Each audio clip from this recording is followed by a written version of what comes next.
It's a whole new season. Crowd getting pumped, yelling from the bleachers. Tomahawk chop blasting from the speakers. Cheerleaders ready, lacing up them sneakers. 16 games, 16 ways. Kansas City Chiefs gotta rep that name. Push to the end, gotta win each game. Blood, sweat, and tears in the snow and the rain. Never give up, gotta push through the pain. Chargers, Rams, Raiders, Broncos. Grab your peanuts, grab your nachos. If it's raining, pack a poncho. Lip in the sky, soaring high. Kansas City Chiefs, now we're on the rise. Super Bowl ready, it's the perfect time. You can see the passion looking in their eyes. Sold out games, sacrifice. When he be the champs, gotta pay the price. Tune in live now, Channel 5. Kansas City Chiefs bring the town alive. Sold out game, sacrifice. When he be the champs, gotta pay the price. Tune in live now, Channel 5. Kansas City Chiefs bring the town alive. Kansas City, are you a Arrowhead Chief?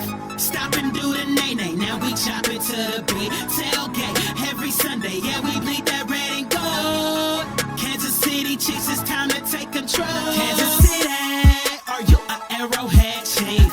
Stop and do the nay-nay, now we chop it to the beat. Tailgate every Sunday, yeah, we bleed that red and gold. Kansas City Chiefs, it's time to take control. Now stop and do the nay-nay.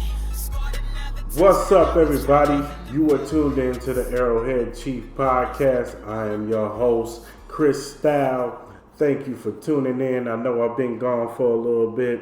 Was on a little hiatus. Had to handle some family business. You know how all that goes. But I am back, ready for a new season for the Kansas City Chiefs. For all my new listeners out there, I want to thank you. Thank you for listening and tuning in. Hit that subscribe button. Hit that like button. And we got a lot of stuff to talk about. We're going to talk about training camp. We're going to talk about Frank Clark. We're going to think and some other things to get into. So, training camp starts next week. But the guys, the quarterbacks and the rookies report this Friday. So, we'll see the reports of Patrick Mahomes. He'll probably speak either on Friday or Saturday. We'll probably see some rookies talk on Friday and Saturday. They'll probably also get some second-year guys to come in too. And then next Tuesday, the rest of the team comes in. All the veterans come in. And then next Wednesday, the start of training camp. The first practice starts. We will get all the guys in, ready to practice and getting ready for the 2021 season. I know I'm pumped. I'm ready. I've been waiting for football season. It's almost here. It's right there, right in arm's reach for the football season to get started. I'm excited. I hope you guys are excited. I know you guys are excited because it's always exciting when you get to see Patrick Mahomes, Travis Kelce, Tyreek Hill, Tyrann Mathieu, and Chris Jones when they're on their field doing their thing. Now, let's talk about Frank Clark a little bit. If you don't know, you must have been living under a rock, but Frank Clark was arrested. Now, the reports are that he was arrested back in March for having an illegal firearm. And then, was it June? In June, he got arrested again for having an illegal firearm. Now, I want to say last week he was charged. He was charged for carrying a legal firearm. He could end up serving up to 3 years, felony time, prison time. And then he has another arraignment. I want to say they said in November, December. I want to say maybe even earlier than that. But I know he has another arraignment for the charge he caught in June. Now, Frank Clark was coming into this season, and a lot of Chiefs fans had questions on Frank Clark. There are some people who, they're team Frank Clark, or it's Frank Clark hasn't lived up to the billing, and I'm off the bandwagon per se. Not really the bandwagon, but you know what I mean. They're not really a fan of Frank Clark because his contract, he hasn't really delivered. I would say the year that he came over, the Super Bowl season, Frank Clark, he had an injury, a nerve injury in his neck. It affected him most of the season. By the time the playoffs came, around the time when the run was coming, leading up to the playoffs, he started picking up a little traction a little bit. Then when the playoffs came, he was making plays. Frank Clark made plays in the Houston game. He made a few plays in the Titans game, and he made plays in the Super Bowl. So, to a certain extent, the contract was worth the money because he did produce when we needed him the most to win the Super Bowl. Now, following last season, the COVID season, Frank Clark really wasn't consistent whatsoever. He didn't pop. He didn't have, when Frank Clark came over, the billing on him was that he was going to be like, you got the Aaron Donalds, the Frank Clarks, the TJ Watts, and then he was supposed to be somewhere like a little bit under that. But very, very good. When he was in Seattle, he was a very dominant, per se, pass rusher. And he was good against the run. He was a good all-around defensive end. But since he's came to the Chiefs, it's always some type of element with, like I said, his first season, he had the nerve injury, and I think it was in his neck. Then, there's always something wrong with his stomach. Even last year, he always had stomach problems. It was just always something with Frank Clark. And so a lot of fans, including myself, was kind of like, okay, if Frank Clark doesn't produce this year, we need to go ahead and get rid of him. Just cut bait and let him go somewhere else. And for Frank Clark, this was a big season because even if the Chiefs didn't re-sign him, another team would probably take a chance on Frank Clark and pay him. So it was a big season regardless for Frank Clark. But with this whole charge coming up, I'm pretty for sure that Frank Clark is going to miss some games this season. He's definitely going to miss some games. Now, how many games is interesting? Will it be 2 to 3 games? Will it be 4 to 6 games? Will it be 8 games? We just don't know how many games that Frank Clark is going to miss. So, and a lot of Chief fans have been clamoring. I know they brought in Melvin Ingram earlier in the season. Unfortunately, he just signed with the Steelers yesterday on a 1-year deal. So Melvin Ingram is out the question. Then everybody was talking about maybe bringing back Justin Houston, but the way things ended with Justin Houston, it just wasn't on good terms. And I don't think the word on the street is that Justin Houston doesn't want to come back to the Chiefs. Now, we never know, but from what I've heard from different reporters who were close to the situation, Justin Houston is not coming back to the Kansas City Chiefs. So I guess we can debunk that idea altogether, which brings me to my next point. I think this season, the Kansas City Chiefs are going to put their trust in the young guys on offense and on defense. But specifically, we're talking about the defense. Let's talk about on the edge, the defensive ends. Now, there's reports that Chris Jones is being put out on the inside. They're putting him on the defensive end because they signed Jarran Reed, who was with the Seattle Seahawks, and he was with Frank Clark when Frank Clark was there. And Jarran Reed is a very effective pass rusher in the middle. He's a good pass rusher, so I wouldn't be surprised if the man starts next to Noddy. And so they feel like they can kick Chris Jones on the defensive end side. Now, there are people who have mixed feelings about it. There are some people who don't know if Chris Jones is athletic enough or strong enough to deal with right and left tackles on the edge and has enough moves to get around the edge to sack the quarterback. So there are people with mixed bags. Me personally, I have no problem with Chris Jones being on the edge. I think he is powerful enough and athletic enough to get past tackles and be effective on the edge. So, and setting the edge on the run. But it doesn't mean that Steve Spagnuolo is not going to put Chris Jones on the inside. You definitely want to still use him where he's effective against guards, on the inside. But I do think they want to try to move him around a little bit more to make the pass rush effective. But also, back to my notion of they're putting their trust in the young guys. I think that they're putting their trust on the Taco Charltons and the Turk Whartons and the Mike Dannas. I think they want to see what they got in these kids. Taco Charlton, I think he has potential. He flashed before he got hurt. He flashed. He showed an ability to get to the quarterback, but he just got hurt. And so he's an unknown. He is an unknown to know what if he's an effective pass rush, even if he's just a situational pass rusher. Because if we say, if Taco Charlton gives us 7 to 8 sacks this season, that's a good season from Taco Charlton.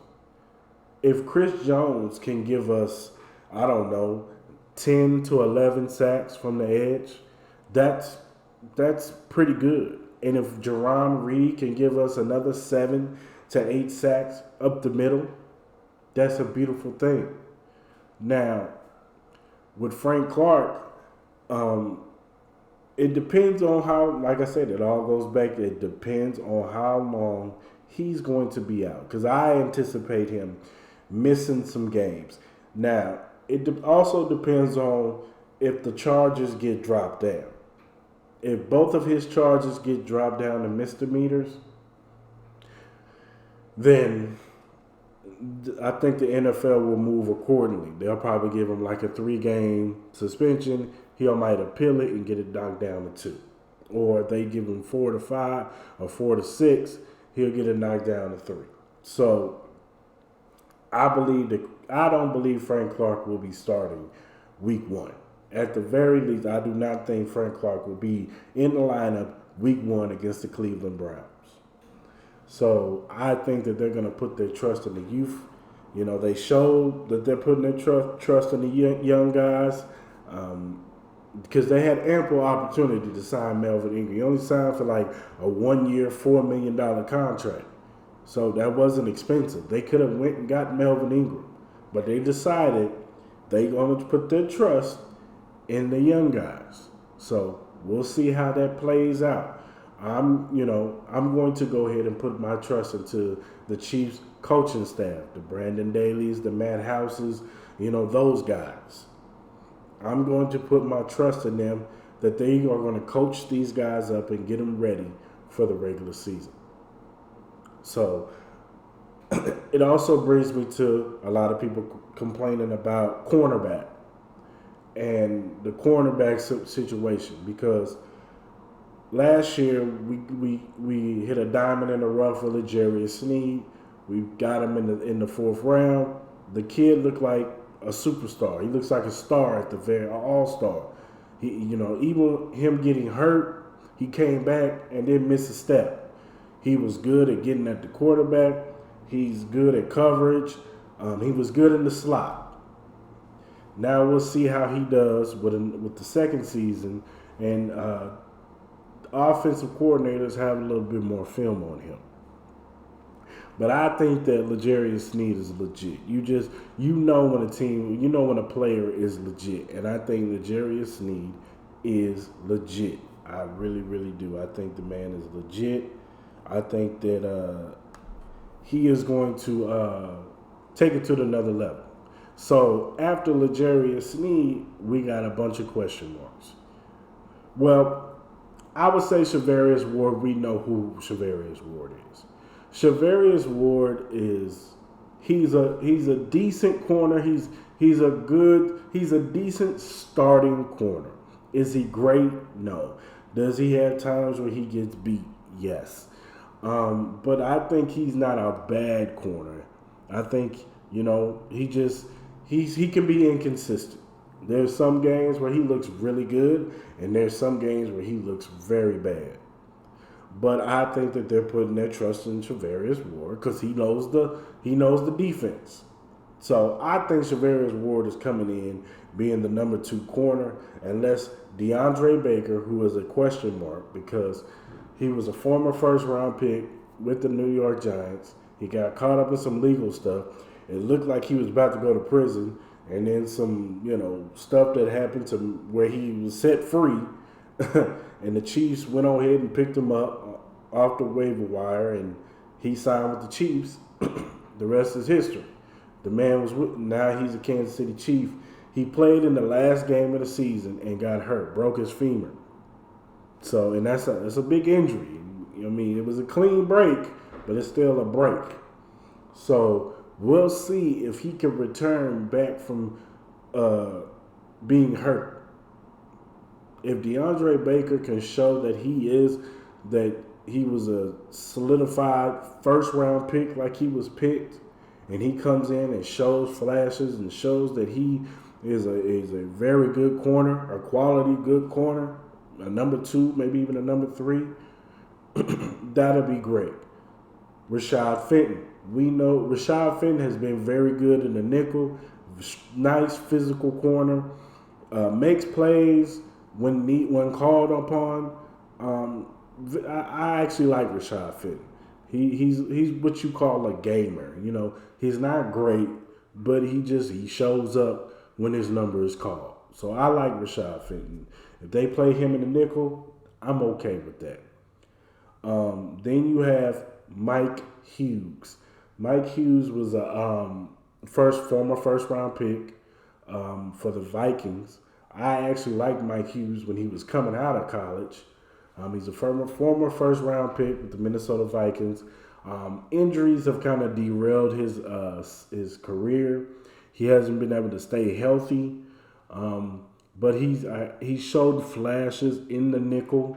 I think he's a pretty good nickel corner. So I think the Chiefs are going to use him more in the slot against slot corners.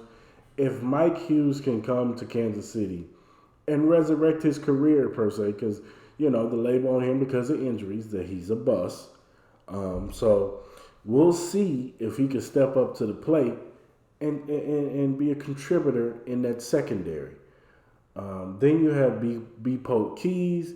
He was in the draft last year, 7th-round pick. He played in that Chargers game, didn't look too good, got beat a lot, but also, it was, I give him a mulligan because, COVID, these guys, the rookies weren't able to really learn the playbook last year, so I think he was more so just kind of out there, lost, didn't know where he was supposed to be, and it kind of showed.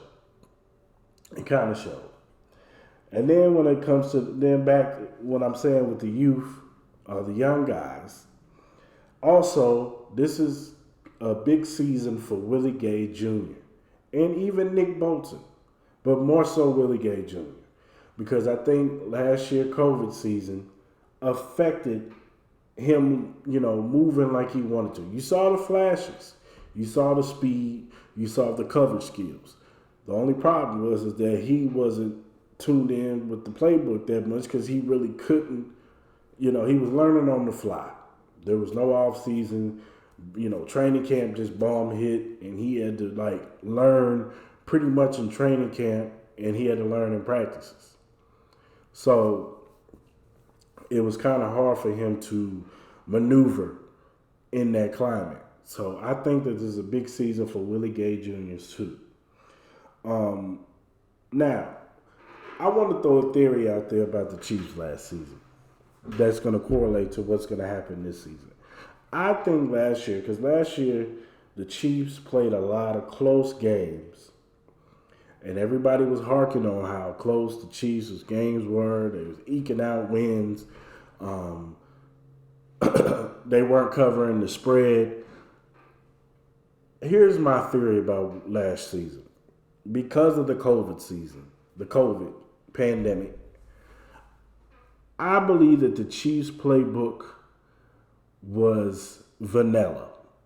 I believe that they didn't pull out the big guns and they didn't pull out all the intricate plays that Andy Reid likes to pull out. I think that they did it for certain games. Think about it. When they played the Baltimore Ravens, that was a game that they pulled out the playbook. When they played the Buffalo Bills, even in the regular season, they pulled out the playbook, the real playbook. But I think a lot, even against the Tampa Bay Buccaneers, against the New Orleans Saints. Watch that Miami Dolphins game. In the beginning, they were very just ho-hum, vanilla, and then once they started getting down, they just flipped the switch and they brought out the real plays, and they scored like 3 or 4 touchdowns, and then they let their foot off the gas again. I believe that the Chiefs were very, not preseason vanilla, but they were vanilla in the fact they weren't pulling out the big guns last season. And it showed. It showed. Which brings me to this season. I believe that the Chiefs this year, I think that the Super Bowl put a bad taste in their mouth. I think the season, people that are some of the analysts and the fans and other fans from other teams, I believe that the Kansas City Chiefs are going to come out and try to punch everybody in their mouth and consistently punch them in their mouth to first quarter to fourth quarter. That is my assessment of this season. I think that they got fire in their eyes, and I think that they're going to try to dominate this season. I'm not sitting there saying they're going to blow everybody out this season, but I think that their whole thing this year is they're going to try to dominate this season. They are not playing around this season. So don't be surprised if you see the best of the best from the Kansas City Chiefs on both sides of the football, but definitely on offense. Definitely on offense. Definitely on offense. But that's just my theory. Now, going into training camp, you're going to have your camp battles, different, you're going to have your camp battles with different positions. So, here are some players that I believe that training camp is going to be important for. Mecole Hardman. Mecole Hardman, he's going to need training camp. He's going to have to show something. He's going to have to show the fans that he is for real. He's going to have to show that he is going to take that next step so that this receiving core can take the next step, because Tyreek Hill and Travis Kelce are the 1 and 2, 1A, 1B, whatever you want to call it. After that, somebody else has to take a step up because Sammy Watkins is gone. He went to Baltimore. So now we need that number 2. And I think they want Mecole Hardman to take over. So they need him to step up. They need Byron Pringle to step up. But definitely Mecole Hardman has to have a good training camp. Another player, Juan Thornhill. Juan Thornhill has to show that he's back to how he looked his rookie season. We need that Juan Thornhill to show that he's back being that perennial all-star free safety to take pressure off of Tyrann Mathieu so Tyrann Mathieu can roam around. Same thing and so they won't have to use Sorensen so much and depend on Sorensen so much. So that's my belief. Juan Thornhill has to have a good training camp. Willie Gay Jr. I already gave you reasons why. Willie Gay Jr. Lucas Nguyen, right tackle. He has to show that he is going to take this right tackle. He has to have a good camp. He has to have a good camp so that people can feel good about that right tackle position.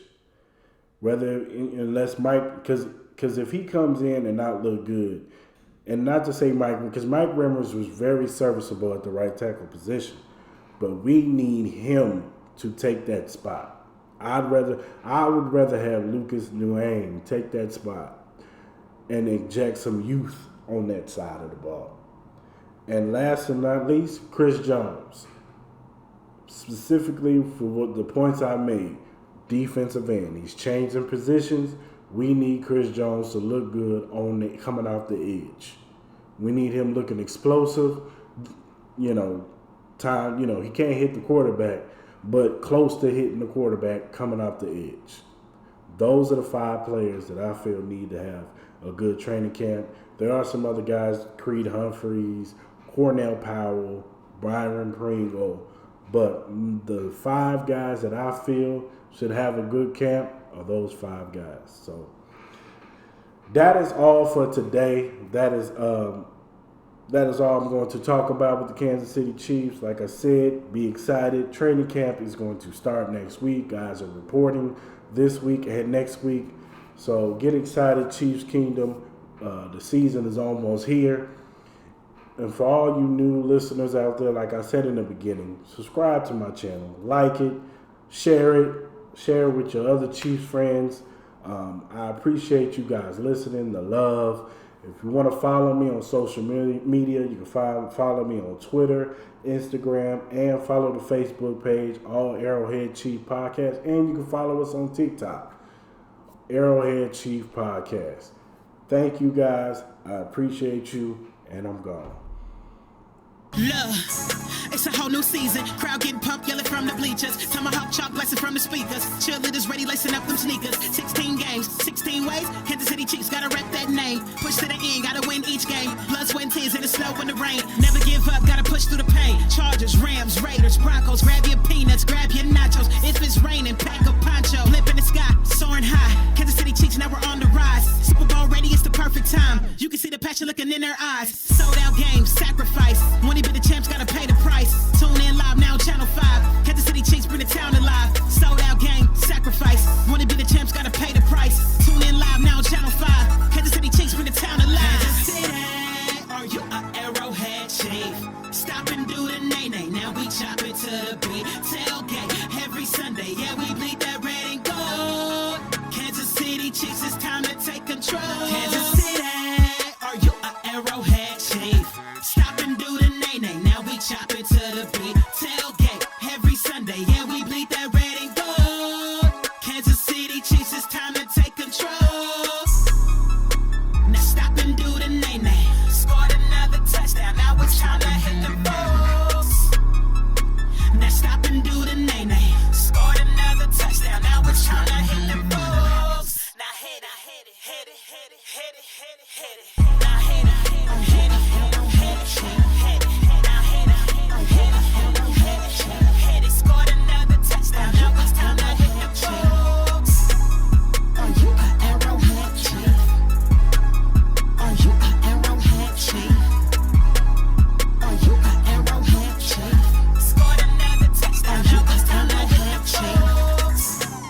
Are you an Arrowhead Chief? One more back. All right, wait a minute.